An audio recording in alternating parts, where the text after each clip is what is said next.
नमस्कार, स्वागत है आप सभी का 5 के प्रहार में। मैं हूं आपके साथ हेमंत कुमार। आज का मुद्दा है संगठन चुनाव में देरी, बीजेपी की क्या मजबूरी है? क्योंकि बीजेपी में चल रहे संगठन चुनाव में राजस्थान बीजेपी पिछड़ती नजर आ रही है। राष्ट्रीय नेतृत्व ने हर हाल में 10 जनवरी तक जिलाध्यक्ष और 15 जनवरी तक प्रदेशाध्यक्ष के चुनाव संपन्न कराने के निर्देश दिए थे, लेकिन अब तक सभी चुनाव संपन्न नहीं हो पाए हैं। मंडल अध्यक्षों को लेकर भी पार्टी नेताओं में मतभेद है। हालांकि बीजेपी प्रदेश प्रभारी राधा मोहन दास अग्रवाल और बीजेपी के प्रदेशाध्यक्ष मदन राठौड़ लगातार पदाधिकारियों कार्यकर्ताओं के साथ बैठकों में यह दावा करते रहे कि हर हाल में तय सीमा में चुनाव करवाने हैं। अब राष्ट्रीय संगठन महामंत्री बीएल संतोष खुद संगठन चुनाव में देरी को लेकर प्रदेश के तमाम पदाधिकारियों के साथ चर्चा कर रहे हैं, ताकि राजस्थान में जल्द से जल्द चुनाव संपन्न करवाए जा सके। सदस्यता अभियान, अब संगठन चुनाव में देरी। मंडल अध्यक्षों के नाम पर भी नहीं बन पाई सर्वसम्मति। इसमें मेरा काम तो है नहीं, न मैं इस विषय पे हूँ, क्योंकि मैं खुद अभी एक प्रकार से कार्यकारी हूँ।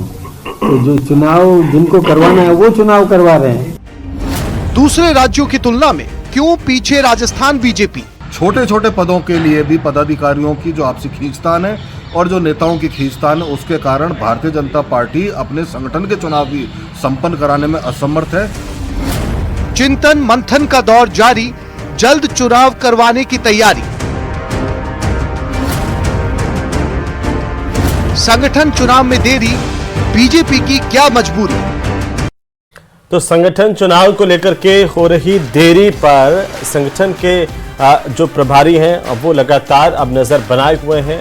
राजधानी जयपुर में बैठकों का दौर भी चल रहा है। पूछा जा रहा है कि आखिरकार वजह क्या है, उस वजह को तलाशो, उसे दूर करो, संगठन को चुनाव करवाओ। लेकिन बीजेपी के भीतर आखिरकार ये देरी क्यों हो रही है? जो पार्टी संगठनात्मक तौर पर अपने आप को मजबूत करती है, उसमें इस तरह की देरी और पहले जैसे हमने देखा सदस्यता अभियान में भी पिछड़ना कई सवाल खड़े करता है। हमारे साथ कुछ खास मेहमान हैं जिनके साथ चर्चा करेंगे, और सबसे पहले मैं परिचय करवा दूं। हमारे साथ दो खास मेहमान हैं। प्रियदर्शी भटनागर इस वक्त हैं, कांग्रेस पार्टी के प्रवक्ता हैं और साथ ही साथ वरिष्ठ पत्रकार के तौर पर मिथिलेश जैमिनी जी। बहुत स्वागत है आप दोनों का। जैमिनी साहब, कैसे देख रहे हैं आप ये भारतीय जनता पार्टी में? पहले तो हमने देखा कि सदस्य बनाने में पिछड़े और राजस्थान में, उसके बाद तय किया गया कि भाई 10 जनवरी तक जिलाध्यक्षों के चुनाव करवा लेंगे, 15 जनवरी तक प्रदेशाध्यक्ष का चुनाव हो जाएगा। लेकिन देरी, बड़ी वजह क्या है इसके पीछे की? पार्टी विद डिफरेंस की बात करने वाली भाजपा में पहली बार देखने को मिल रहा है कि मंडल अध्यक्षों के नाम तय नहीं हो पा रहे। सबसे पहले बूथ समिति बनती है, बूथ समिति के बाद मंडल अध्यक्ष, फिर जिलाध्यक्ष, फिर प्रदेशाध्यक्ष और फिर राष्ट्रीय अध्यक्ष। ये चुनाव करने की एक सामान्य प्रक्रिया है। लेकिन नगर निगम के चुनावों के चलते, क्योंकि नगर निगम और नगर पालिका के चुनाव के चलते विधायक ये चाहते हैं कि मंडल अध्यक्ष उनके बने, और जो नेता चाहते हैं कि जिला अध्यक्ष हम बने। एक बड़ा गेम है, क्योंकि नगर पालिका और नगर निगम के चुनाव होने और उसी के चलते कई विवाद हो रहे हैं। जयपुर में 33 मंडल है, 33 में से 13 मंडलों के अध्यक्षों की सूची घोषित की गई।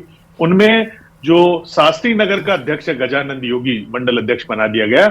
वो तो एक शराब माफिया के साथ काम करता था और कांग्रेस के बड़े नेताओं के साथ था, पट्टे काटने में था। दूसरा, सांगानेर जो मुख्यमंत्री का क्षेत्र है, वहां सुनील शर्मा को घोषित कर दिया गया, और वो सुनील शर्मा अशोक लाहौटी का टिकट कटने पर भाजपा मुख्यालय पर प्रदर्शन करने वाला व्यक्ति था। तो ऐसे विवाद तेजी से उभर रहे हैं। अब मेन रीजन क्या है कि जिलाध्यक्ष, जयपुर जिलाध्यक्ष बनने की रेस में कई नेता शामिल हो गए। इसमें पूर्व विधायक सुरेंद्र पारेख, मोहनलाल गुप्ता, संजय जैन, एक लंबी लिस्ट शामिल हो गई, शैलेंद्र भार्गव। और वो सभी ये चाहते हैं कि कैसे भी जिलाध्यक्ष या मंडल अध्यक्ष हमारे बन जाएं, और विधायकों के साथ। अब विधायकों में भी तनातनी चल रही है। जैसे सिविल लाइन में गोपाल शर्मा ने अपने नाम दे दिए, तो अरुण चतुर्वेदी अपने नाम दे रहे हैं। तो ऐसे ही अगर हम आदर्श नगर की बात कर ले तो अशोक परनामी ने अपने नाम दे रहे हैं, रवि नैयर अपना कर रहे हैं। तो तमाम जगह, विद्याधर नगर में भी जो दिया कुमारी जी का एरिया है, वहां नरपत सिंह राजवी जी के समर्थक अपना नाम दे रहे हैं। तो कुल मिलाकर यानी पार्टी में कहीं न कहीं प्रॉब्लम चल रही है, और तमाम जो बीएल संतोष या राधा मोहन दास अग्रवाल, तमाम लोग आए हुए हैं। इसके अलावा जिलाध्यक्ष की घोषणा के लिए किरोड़ीलाल मीणा भी लगे हुए हैं कि कामयाबी मिले, क्योंकि दौसा में जो उनके भाई के चुनाव की हार में कहीं न कहीं संगठन का बड़ा योगदान है। और अभी जो नगर पालिका के उपचुनाव हुए, उसमें भी वहां कांग्रेस जीती है, बीजेपी नहीं जीती है।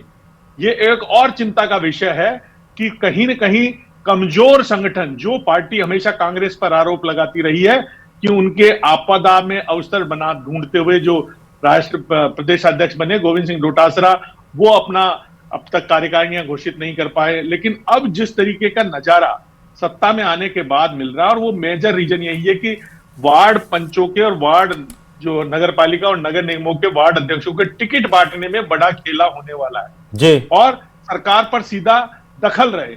विधायक ये चाहते हैं हमारी ही चले, जिसको हम चाहें उसको पार्षद का टिकट मिले, तो उसके लिए मंडल अध्यक्ष हमारा हो, जिला अध्यक्ष क्यों नहीं हो। तो ये गेम है। इस केमिस्ट्री को सुलझाने में कहीं न कहीं बीजेपी के वर्तमान प्रदेशाध्यक्ष जी जो कह रहे हैं मैं तो खुद ही कार्यकारी हूं, उस खुद स्वीकार भी कर रहे हैं, तो कहीं न कहीं एक पेच अड़ा हुआ है। और मेजर इंपॉर्टेंट चीज है कि जो पार्टी डिसिप्लिन के लिए मानी जाती है, जो पार्टी विद डिफरेंस की बात करती है, उसमें अगर दागी और बागी इस तरीके से संगठन में पदाधिकारी बड़े पदों पर आ रहे हैं, तो ये चिंता का विषय है। ये तो है ही है, लेकिन जयमिनी साहब, जो पार्टी कहती है कि हम सबसे अनुशासित पार्टी हैं, उसमें यह हाल है कि ना मंडल अध्यक्ष बन पा रहे हैं, ना जिलाध्यक्ष बन पा रहे हैं, और असंतोष इस तरीके से सामने आ रहा है, उसको पार नहीं पा रही है पार्टी उससे। देखिए, निश्चित रूप से ये कहीं न कहीं चिंता का विषय है पर्टिकुलर भाजपा के लिए। अभी आपने बहुत उपचुनाव जीते हैं और एक रिकॉर्ड बनाया है भजनलाल जी ने। तमाम योजनाओं की आप बात कर रहे हैं, ईआरसीपी से लेके राइजिंग राजस्थान से लेके यमुना जल समझौते से लेके तमाम जो योजनाएं, पेपर लीक नहीं होना, तमाम पेपर कराना आरपीएससी का, लेकिन कार्य का जो संगठन है अगर वो मजबूत नहीं हो तो इन अच्छी योजनाओं का प्रचार प्रसार की जो धार है वो कुंद हो जाती है। तो इसमें भजनलाल जी को भी इंटरेस्ट लेना चाहिए, क्योंकि मदन राठौड़ जी ने दिल्ली में शिकायत की बताई कि जो एक पार्टी के उपाध्यक्ष और महासचिव तो केवल मुख्यमंत्री के साथ रहते हैं, संगठन का कोई काम नहीं करते हैं। तो इस तरीके की बातें जब बाहर से निकल कर आ रही है, भाजपा जैसे अनुशासित संगठन से जब बातें निकल कर आती, कांग्रेस में तो ओपन डेमोक्रेसी है, वहां तो आप मीटिंग में निकल के आओगे उससे पहले तो खबरें चल जाती, लेकिन बीजेपी की इस तरीके की रवायत नहीं रही है, इस तरीके की रिवाज नहीं रही है। लेकिन कहीं न कहीं या तो उपचुनाव जीतने के बाद ज्यादा मस्ती में आ गए, या पार्टी अपनी जो सत्ता पाही मदताही उस ट्रैक पर जा रही है। तो कहीं न कहीं ये पुनर्विचार का मुद्दा है। और नारायण पंचारिया जैसे मुख्य चुनाव अधिकारी हैं, तो लोग ये भी कह रहे हैं कि नारायण पंचारिया जी के जो कार्यकाल में लोकसभा की 11 सीटें हारी थी, वही हाल यहां हो रहे हैं। तो कहीं न कहीं बीजेपी में इस तरीके की जो वार्तालाप गरमा रहा है माहौल, मेरा कहना होगा कि मुख्यमंत्री को दखल देना चाहिए, क्योंकि सरकार का, संगठन का असर सरकार की कार्य प्रणाली पर भी पड़ता है। तो ये तमाम चीजें, आप अच्छे काम कर रहे हैं, लेकिन वो अगर कार्यकर्ता उत्साहित नहीं है, कार्यकर्ता कह रहे हैं कि 70 से ज्यादा जो नियुक्तियां होनी है, राजनीतिक नियुक्तियां बोर्ड में, निगमों में, वो नहीं हो रही, आरपीएससी चेयरमैन नहीं बन रहा, राजस्थान माध्यमिक शिक्षा बोर्ड का चेयरमैन नहीं बन रहा। आप इसका मतलब कहीं न कहीं संगठन और सत्ता दोनों जब रेडी हो तभी एक प्लेटफॉर्म बनता है और उस पर एक बड़ा संगठन खड़ा होता है। तो कहीं न कहीं अब लोग कहते हैं कि किरोड़ीलाल बाबा दौसा से दूर हो गए, उनके भाई हार गए, तो चर्चाओं का बाजार है। इसका मतलब अब नगर पालिका चुनाव भी हार गए और अच्छे खासे वोटों से हारे उपचुनाव, और दौसा में जीता, दौसा में कांग्रेस की जीत। तो ये बता रही है कि अगर आप इसी तरीके से रहे तो आपके अच्छे कामों पर पानी फिर जाएगा। इसलिए तत्काल प्रभाव से मंडल के जो इनके पदाधिकारी, उनकी नियुक्ति हो, और नगर निगम में टिकट बांटने का लोभ छोड़े। ये कांग्रेस बीजेपी की एक प्रथा नहीं रही है कि मैं जिला अध्यक्ष बन जाऊं। जयमिनी साहब, मैं आता हूं वापस आपके पास में। हमारे साथ लक्ष्मीकांत पारिक साहब भी जुड़ चुके हैं, भारतीय जनता पार्टी के प्रवक्ता हैं। पारिक साहब, आपका भी बहुत स्वागत है। लेकिन पहले एक टिप्पणी प्रियदर्शी भटनागर जी, चूंकि कांग्रेस ने कहा कि आपसी खींचतान की वजह से बीजेपी में संगठन के सामने जो चुनौतियां खड़ी हो रही हैं, मंडल अध्यक्ष नहीं बन पा रहे, जिला अध्यक्ष नहीं बन पा रहे हैं, तो आपका कौन सा संगठन बनकर के तैयार है? क्यों आपको ऐसा लगता है?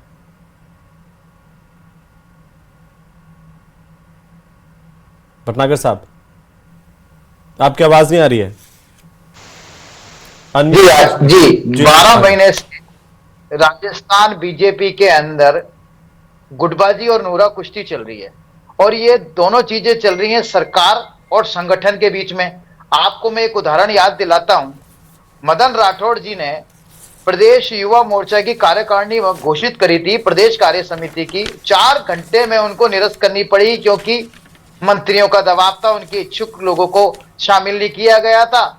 तो मंत्रियों ने उसको संगठन के काम को रोक दिया और आज आप देख लीजिए संगठन के दबाव के कारण माननीय मुख्यमंत्री जी और मंत्री राजनीतिक नियुक्तियां नहीं कर पा रहे हैं। आज आप देख लीजिए भारतीय जनता पार्टी में जबरदस्त नूरा कुश्ती चल रही है जो अब वो सड़कों पर है। आज इनके मंडल अध्यक्ष नहीं बने, जब तक मंडल अध्यक्ष नहीं बने तब तक इनके जिला अध्यक्ष भी नहीं बनेंगे और जिला अध्यक्ष नहीं बने तो प्रदेश अध्यक्ष का सवाल ही नहीं होता। तो नेतृत्व विहीन है राजस्थान बीजेपी। यही हालत कुछ साल पहले भी थे जो नरेंद्र मोदी जी को खुद राजस्थान की कमान संभाल के चुनाव लड़ाने पड़े थे, क्योंकि शुरू से ही कई वर्षों से राजस्थान नेतृत्व विहीन रहा है बीजेपी की दृष्टि से। यहाँ पर नेताओं का अभाव है, जिस प्रकार से मुद्दों का अभाव रहता है। राजस्थान की बीजेपी का हाल आपने देखा, 12 महीने से क्या हाल है, जनता के एक काम नहीं हो रहे हैं। तो ऐसी नेतृत्वहीन पार्टी से भी आप हार गए जी, ऐसी नेतृत्वहीन पार्टी से भी आप हार गए। ऐसी स्थिति में भी जब आप कह रहे हैं खराब से खराब हालत में बीजेपी, उससे भी हार गए, तो फिर कैसे जीतेंगे आप? देखिए जी, मैं आपकी बात का जवाब देता हूं। राजस्थान बीजेपी नेतृत्वहीनता और मुद्दा विहीनता के आधार के ऊपर चुनाव लड़ी थी, लेकिन इनों का जो उनका एक जो सबसे पसंदीदा जो इनका एक मुद्दा है ध्रुवीकरण, इन्होंने वो जाल फेंका था। उस जाल के अंदर ये जनता को भ्रम पैदा करके गुमराह कर ये सत्ता में आ गए। लेकिन इनकी तो मैं तो ये कह रहा हूं कि जब वो नेतृत्वहीन होते हुए भी ध्रुवीकरण करवा देते हैं, सत्ता ले लेते हैं, तो फिर आपसे ज्यादा कमजोर कौन हुआ? इतनी कमजोर हालत में कोई पार्टी थी, उसने भी आपको हरा दी, सत्ता छीन ली। देखिए हिंदू मुसलमान मंदिर मस्जिद, इसको करने में तो पूरे विश्व में भारतीय जनता पार्टी का कोई मुकाबला ही नहीं कर सकता। हम तो मान रहे हैं कि हम तो मुकाबला ही नहीं कर सकते। मंदिर मस्जिद, हिंदू मुसलमान, भारत पाकिस्तान, और ये इस कार्ड के आधार के ऊपर ये सत्ता में आ गए। फिर लोकसभा में इनको पता चल गया। हम तो जनता के साथ में फील्ड में थे, लेकिन ये इन्होंने अपने जो कार्ड खेला उसमें ये सफल हो गए। कोशिश तो आपकी भी बहुत अच्छी देखी थी हमने, 2-2 नौकरियां देने वाली और कभी कुछ ठीक है। लेकिन आता हूं मैं आता हूं लक्ष्मीकांत भारद्वाज जी, लक्ष्मीकांत पारिक साहब, अब तो कांग्रेस भी आरोप लगा रही है आप पर कि ऐसी पार्टी जिसमें आपस में खींचतान चल रही है, नूरा कुश्ती चल रही है, नेतृत्व विहीन पार्टी है बीजेपी, और इसलिए जो टारगेट दिया गया था कि 10 जनवरी तक जिलाध्यक्ष बना लेंगे, 15 जनवरी तक प्रदेशाध्यक्ष बना लेंगे, तो अभी तक तो मंडल अध्यक्ष भी नहीं बने हैं। यह हालात है।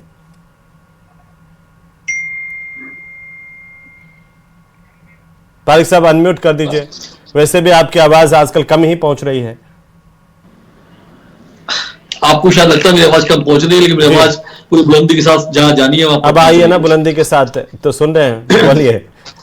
मैं समझता हूं कांग्रेस को अपने गिरबान में झांक कर देखना चाहिए, अपनी स्वयं की चिंता करनी चाहिए। भारतीय जनता पार्टी के अपने मंडलों के चुनाव लगभग हो चुके हैं, करीब सभी जिलों में चुनाव होने वाले हैं और मानने के चलिए प्रदेश का चुनाव भी जल्दी होने वाला है। लेकिन कांग्रेस की बड़ी इतर स्थिति है। कांग्रेस संगठन ढांचा पूरी तरह चरमराया हुआ ढांचा है, जिसके बारे में टिप्पणी नहीं करना चाहता था, क्योंकि माननीय प्रियदर्शनी भट्टाचार्य साहब ने हमारे ऊपर टिप्पणी की, इसलिए मैंने आज टिप्पणी करने का प्रयास किया है। मैं सब कांग्रेस का ढांचा देखना चाहिए, कितने ब्लॉकों पर अध्यक्ष बने, कहां पर का निर्वाचन हुआ, प्रदेश अध्यक्ष को बने कितना समय हो गया। और वे भी कह रहे थे कि नेतृत्वहीन भारतीय जनता पार्टी और ऐसा वैसा प्रदेश में भारतीय जनता पार्टी नहीं है। भारतीय जनता पार्टी राजस्थान की विधानसभा के चुनाव में कांग्रेस को कड़ाई शिकस्त देकर शासन पर कायम हुए। साथ ही साथ भारतीय जनता पार्टी ने लोकसभा में भी कांग्रेस अधिक सीटें जीतकर राजस्थान भारतीय जनता पार्टी परचम लहराया, और इसी भारतीय जनता पार्टी ने उपचुनाव में भारतीय कांग्रेस को हराकर परचम लहराने का काम किया है।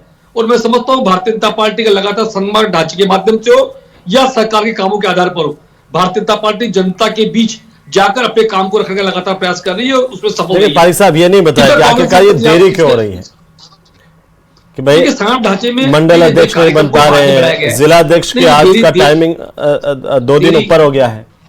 देखिए 1-2 दिन ऊपर नीचे इतने बड़े संगठन में चुनाव में होता है, और ये संगठन ढांचा भारतीय जनता पार्टी का है। यहाँ पर ऐसा नहीं कि गांधी परिवार में पैदा हुआ व्यक्ति कांग्रेस का राष्ट्रीय अध्यक्ष बनेगा, ऐसे यहाँ पर तय नहीं होता। यहाँ पर जलकेश मूर्ति में अध्यक्ष बन सकते हैं, तो लालकेश अडवाणी में अध्यक्ष बन सकते हैं, तो अटल बिहारी वाजपेयी जैसे व्यक्ति अध्यक्ष बन सकते हैं, तो राजनाथ सिंह अध्यक्ष बन सकते हैं। यहाँ पर यह कहीं भी आवश्यक नहीं है कि गांधी परिवार पैदा हुआ व्यक्ति या गांधी परिवार ने जिसको बता दिया वही व्यक्ति देश का कांग्रेस का राष्ट्रीय अध्यक्ष बनेगा। ये भारतीय जनता पार्टी है जिसमें कार्यकर्ताओं के आधार पर व्यक्ति का चयन होता है। भारतीय जनता पार्टी वह पार्टी है जो कार्यकर्ताओं साथ लेकर चलती है और कार्यकर्ताओं के माध्यम से मंडल अध्यक्ष को चुनाव कर रहे हैं। कार्यकर्ताओं को साथ लेकर मंडल अध्यक्ष के माध्यम से और मंडल प्रतिनिधि के माध्यम से जिलाध्यक्ष का चुनाव करने जा रहे हैं और जिलाध्यक्ष के बाद में प्रदेश अध्यक्ष चुनाव करने जा रहे हैं। तो भारतीय जनता पार्टी का अपना एक लोकतांत्रिक ढांचा है। वो ठीक है, लेकिन वो कांग्रेस कह रही है, पारिक साहब, कांग्रेस कह रही है कि प्रदेश अध्यक्ष को इतनी इनके बीच में खींचतान गुटबाजी हो गई है कि प्रदेश कार्यकारिणी को भी 4 घंटे के अंदर वापस लेना पड़ा था। और अभी जयमिनी साहब कह रहे थे कि मंडलों में और नीचे संगठन में ऐसे ऐसे लोग आ गए हैं जो या तो शराब माफिया के साथ गठबंधन वाले हैं या कुछ और किसी की अपनी खुद की पार्टी को लेकर के अलग निष्ठाएं किसी नेताओं के साथ में, तो वो अड़ंगा अटका रखे हैं, वो बार बार डिस्टर्ब कर रहे हैं। ऐसे लोगों पर एक्शन क्यों नहीं हो रहा है? देखिए, भारतीय जनता पार्टी कुछ शराब माफिया है न भारतीय जनता पार्टी की अलग बड़ी पार्टी है। ये गलत तथ्य कांग्रेस ने मेरे आने से पहले कहे होंगे, शायद हो सकता है डिबेट में आने से पहले। मैं समझता हूं कांग्रेस शायद अपने गिरबान में जाकर देख रही है, उन्हें अपनी ही नीतियां नजर आती है। जिस प्रकार से कांग्रेस के समय रोजाना शराब माफियाओं की मजीद माफियाओं की चला करती थी, वह भारतीय जनता पार्टी नहीं है। और भारतीय जनता पार्टी के माननीय प्रदेश अध्यक्ष की कोई कार्यकारिणी घोषणा नहीं थी, माननीय मदन राठौड़ जी की वही कार्यकारिणी अध्यक्ष की कार्यकारिणी थी। जवाब देना चाहिए, फालतू बातें करने कांग्रेस को शोभा नहीं थी। इन्हें खुद के गिरबान झाँक कर देखना चाहिए, ये वही कांग्रेस है। उनको सुन लीजिए पारिक साहब, ये वही कांग्रेस है जो अपने मुख्यमंत्री पारिक साहब सुनिए तो आराम से कीजिए ना। कांग्रेस थी और पारिक साहब क्या है, कई जात की कांग्रेस है, कई माल की कांग्रेस है, कई एससी की कांग्रेस है, कई झूठ की कांग्रेस है, कई गुंडासा की कांग्रेस है, कई सच्ची की कांग्रेस है, कई गेहूं की कांग्रेस है। तो कांग्रेस ने खुद की अपने आप यहाँ तो भारतीय जनता पार्टी कमल एक मिनट सुन लेते हो क्या कह रहे हैं भटनागर जी, क्या कह रहे हैं? कमल के फूल की भाजपा है, इन मोदी जी की भाजपा है, भारतीय जनता पार्टी कार्यकर्ताओं की भाजपा है। या तो गुट है न बाजी है, ये तो सब कांग्रेस में चलती है बाजी है। आवाज सही नहीं आ रही है। अब भटनागर जी आपकी आवाज साफ नहीं आ रही है। शांति बात सुनिए और सुनने का मत रखिए। यदि आप हाँ अब बोलिए, तब आप जवाब दे पाओगे। भट्टागर सुनने का मत रखिए, डिस्टर्ब नहीं करें। मैंने आपको डिस्टर्ब नहीं किया, ये डिस्टर्ब करेंगे पूरी डिबेट बोली नहीं दूंगा, ध्यान रखिएगा इस बात का। अब आपके जिलाध्यक्ष भट्टागर जयपुर आइए, पार्टी संभालिए, अपनी पार्टी अध्यक्ष से बात करिए, औकात नहीं है आपकी। आपकी प्रदेश अध्यक्ष की कुर्सी तो क्या बोल रहे हैं, समझ नहीं आ रही है क्या बोल रही है। मुझे तो उनकी आवाज सुनाई नहीं पड़ रही, पता नहीं क्या बोल रहे हैं। जवाब दे दूंगा उनकी बात का मैं। नहीं सुनिए एक बार, जीरो है, क्या बोल रहे हैं कुछ पता ही नहीं। भट्टागर उनका नेटवर्क कमजोर चल रहा है। विपक्ष का नेटवर्क तो वैसे ही कमजोर हो रखा है, विपक्ष का नेटवर्क कमजोर चल रहा है, इसलिए उनकी आवाज साफ नहीं आ पा रही है। लेकिन जयमिनी साहब, अभी जो पारिक साहब ने कहा है कि देखिए अनुशासित पार्टी है, लेकिन आप जिस तरीके से उदाहरण दे रहे थे, मैं थोड़ा सा एक वरिष्ठ पत्रकार के तौर पर जानना चाहता हूं कि आपको क्या लगता है कि क्यों ऐसी स्थितियां किसी पार्टी में आ जाती है जब कोई बात नहीं मान रहे नेता या अड़ंगा लगा रहे, तो ऐसे लोगों पर कार्रवाई नहीं हो रही है संगठन में? ऐसा दौर क्यों आता है? देखिए, कहीं न कहीं चाहे बीजेपी हो चाहे कांग्रेस हो, व्यक्तिवादी पॉलिटिक्स हावी होती जा रही दोनों पार्टियों। आप देखिए, अभी कांग्रेस की बात कर रहे थे भटनागर जी, इनकी सूची जारी हुई जो ही राहुल गांधी से मिलकर आए, जो उसमें डोटासरा जी आए और सूची जारी की, और दर्शन सिंह गुर्जर को जो करौली में बीजेपी को ज्वाइन करे हुए 2 साल हो गए थे, उनका नाम सूची में जारी कर दिया। और झोटवाड़ा में जो बुनकर साहब हैं उनका और उमराव यादव, उनका नाम जारी कर दिया। तो कहीं न कहीं जो एक्सीडेंटल प्रेसिडेंट है अब राहुल अशोक गहलोत जी का तो सपना है कि इनको 7 साल से ज्यादा चलाना है, सचिन पायलट का रिकॉर्ड तोड़ना है। लेकिन बीजेपी के लिए गजानंद योगी, जो आपको याद होगा पूर्व सरकार में महेश जोशी के बहुत लाडले थे और उनके ऊपर जमीनों के फर्जीवाड़े और शराब का आरोप लगे थे, वो शास्त्री नगर के मंडल अध्यक्ष में उनका नाम आ गया। बाद में उन्होंने नाम वापिस ले लिया बीजेपी ने। सुनील शर्मा जो राजस्थान के मुख्यमंत्री हैं, भजनलाल जी, उनको जब टिकट मिल गया उनके खिलाफ अशोक लाहौटी के नेतृत्व में बीजेपी कार्यालय पर प्रदर्शन किया, उसका नाम आ गया। तो कहीं न कहीं ये जो पार्टी जो कहती थी कि हमारी आईबी है, हम एक एक कार्यकर्ता को फिल्टर करते हैं, हमारी शाखाओं से आरएसएस से नाम आता है, हमारे कई संगठन चलते हैं, उसमें अगर इस तरीके का होता है 30 दिसंबर के बाद 10 जनवरी के बाद 15 जनवरी, ये जो चीजें हैं, अगर सूची जारी होती है तो वापस लेना पड़ता है। आप देखिए प्योडीलाल मीणा ने सरेआम अपने भाई के चुनाव हारने के बाद संगठन पर आरोप लगाया कि मेरे को वहां के जिलाध्यक्ष ने हराया दोसाके ने। तो ये क्या है कि ये पार्टी, जिस पार्टी के लिए कहा जाता है कि अनुशासन उनकी जड़ है, अनुशासन उनका बीज है। और सच्चाई है कि जयपुर में जिलाध्यक्ष बनने के लिए 2 पूर्व विधायक और संजय जैन पूर्व जिलाध्यक्ष, तमाम लोग इसीलिए सक्रिय हैं कि नगर पालिका में जो नगर निगम के चुनाव होने वाले हैं उनमें टिकट बांटने में हमारी चले, हमारा मेयर बने। एक जो पार्टी निष्ठावान कार्यकर्ताओं, पारिक साहब कह रहे थे हमारी पार्टी निष्ठावान, लेकिन कहीं न कहीं जो है ना कोडिंग के अंगों जो गुड़ चिपक गया है, इनके नेताओं को भी अभी कल जो आपने आज अखबारों में पढ़ी होगी कि पूर्व जो विधायक है बीजेपी के, एमपी के, उनके मगरमच्छ मिले हैं। तो ये मगरमच्छ बताइए, सत्ता का नशा अब तक और धन का लोभ केवल कांग्रेसियों में था, वो कांग्रेस की डिजीज धीरे धीरे बीजेपी में भी एंटर कर गया। वो वायरस, वो कांग्रेस का वायरस अब बीजेपी में एंटर कर गया। यही कारण है कि मंडल अध्यक्ष नहीं बन पाए। हम कितनी ही बातें मैं जवाब लेता हूं। आपने बहुत महत्वपूर्ण बातें की जयमिनी साहब। पहले तो कांग्रेस से ही जवाब ले लेते हैं कि भटनागर साहब, जो जयमिनी साहब ने बहुत गंभीर बातें कही है कि कांग्रेस पार्टी के भीतर भी अब तक तो कोई जो है संगठनात्मक तौर पर पूरा ढांचा बन नहीं पाया, इतना टाइम हो गया है। और संगठनात्मक अगर हम देखें तो उठापटक और आपसी खींचतान तो कांग्रेस में भी है। देखिए, ऐसा बिल्कुल कतई नहीं है। माननीय गोविंद सिंह गुर्जर को कैसे बना दिया होता एमएलए बीजेपी का?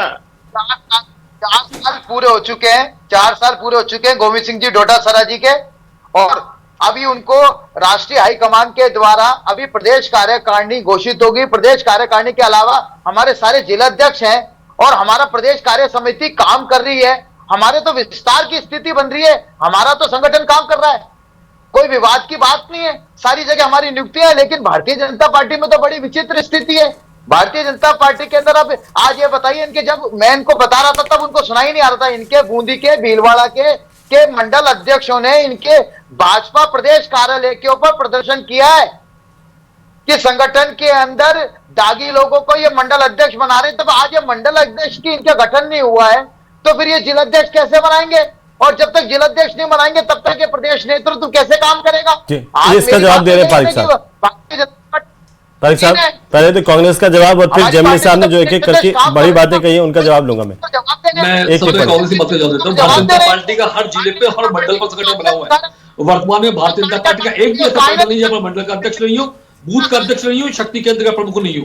भारतीय जनता पार्टी का राजस्थान के हर जिले में, हर बूथ पर और हर मंडल स्तर पर भारतीय जनता पार्टी की। ठीक है भटनागर जी, अब सुन लीजिए थोड़ा सा, कंटिन्यू मत बोलो प्लीज। भटनागर साहब चुप हो जाइए। भटनागर साहब सुन लीजिए प्लीज। आवश्यक है तब आपका जिलाध्यक्ष बनेगा। भटनागर साहब वो बीच में नहीं बोले, जब आप बोले तो बीच में नहीं बोले। पारिक साहब सीधा जो देखिए, कांग्रेस तो एक विपक्ष के तौर पर आरोप लगाएगी। 1 वर्ष से 24 घंटे कब्जा करके देखिए पारिक साहब सच्चाई को कितना छुपाओगे? आपकी आदत पड़ती है कांग्रेस के अध्यक्ष भी नहीं है पूरे जिलों में, और साथ ही कांग्रेस सती बड़ी इतर है, कांग्रेस का ब्लॉक के अध्यक्ष भी नहीं है। भटनागर जी आपको मेरी आवाज आ रही है, थोड़ा शांत हो जाइए, अब समय नहीं है मेरे पास में जी। तो भारतीय मंडल का अध्यक्ष भी है, तो जिले का अध्यक्ष बना हुआ। पारिक साहब, तो पारिक साहब सुनिए तो, अपने घर के बारे में सोचे। ठीक है पारिक साहब, जयमिनी साहब का जो सवाल है, जहां तक गजानंद योगी कौन था, महेश जोशी का नजदीकी था और उसका नाम अगर मंडल अध्यक्ष में आ जाता है। सुनील शर्मा कौन है, वो किस तरीके से जाने जाते हैं? जब भजनलाल जी को टिकट मिलता है तो वो प्रदर्शन करने अशोक लाहोटी के नेतृत्व में भारतीय जनता पार्टी के प्रदेश कार्यालय पर दिखते हैं। उनका नाम अगर मंडल अध्यक्ष में आ जाता है, आपके कैबिनेट मंत्री डॉक्टर किरोड़ी लाल मीणा वो कहते कहते सीआई पर आरोप लगाते हैं, सरकार एपीओ तक नहीं करती है। तब ये समझ में आता है कि किस तरीके से आपस में खींचतान चल रही है। तब ये समझ में आता है कि आपके एक मंत्री लगातार कह रहे हैं कि ये परीक्षा कैंसिल होनी चाहिए और सरकार उस फाइल को लेकर के बैठ जाती है, उस पर कोई एक्शन तक नहीं होती है। फिर बोलते हैं कि भाई हाईकोर्ट का मामला चल रहा है, पीछे से जो है वो आदेश जारी हो जाते हैं कि फील्ड में भेज दिया जाए। ये अनबन क्यों है सर? ये खींचतान क्यों है? ये खींचतान सामने भी है और अब संगठनात्मक चुनाव में भी अंदर खाने दिख रही है सर, बोलिए। देखिए, भारतीय जनता पार्टी के चुनावों के अंदर, भारतीय जनता पार्टी संगठन चुनाव में कहीं भी खींचतान नहीं है, ये पहली बात आप जान लें। भारतीय जनता पार्टी एकजुटता के साथ पूरी पार्टी जुटी हुई है। जहां तक आपने किरोड़ीलाल जी मीणा की बात की, निश्चित रूप से माननीय किरोड़ीलाल जी मीणा और उनके भाई का स्वाभाविक रूप से कैंडिडेट जब हारता है तो स्वाभाविक जो पहली प्रतिक्रिया थी, उसके बाद यदि भारतीय जनता पार्टी में किसी प्रकार की मनमुटा की स्थिति देखने को नहीं मिली। इसके उत्तर जब मैं 5 वर्ष पूर्व की घटनाओं को याद करता हूं तो राजस्थान के मुख्यमंत्री पद का मुख्य संघर्ष आप सबको ध्यान होगा, टाइम भी आप सबको ध्यान होगी। जहां तक आपने परीक्षा रद्द करने की बात की मानिए हाईकोर्ट में, ठीक है, तो वो उस पर हम हाईकोर्ट का इंतजार करते हैं। लेकिन अभी हम जब संगठनात्मक बात कर रहे हैं तो उम्मीद करते हैं कि संगठनात्मक स्थितियां भी बेहतर होंगी, चुनाव भी होंगे। बहुत शुक्रिया आप सभी मेहमानों का इस चर्चा में शामिल होने के लिए, और आप दर्शक इस कार्यक्रम को देखते हैं इसके लिए भी शुक्रिया।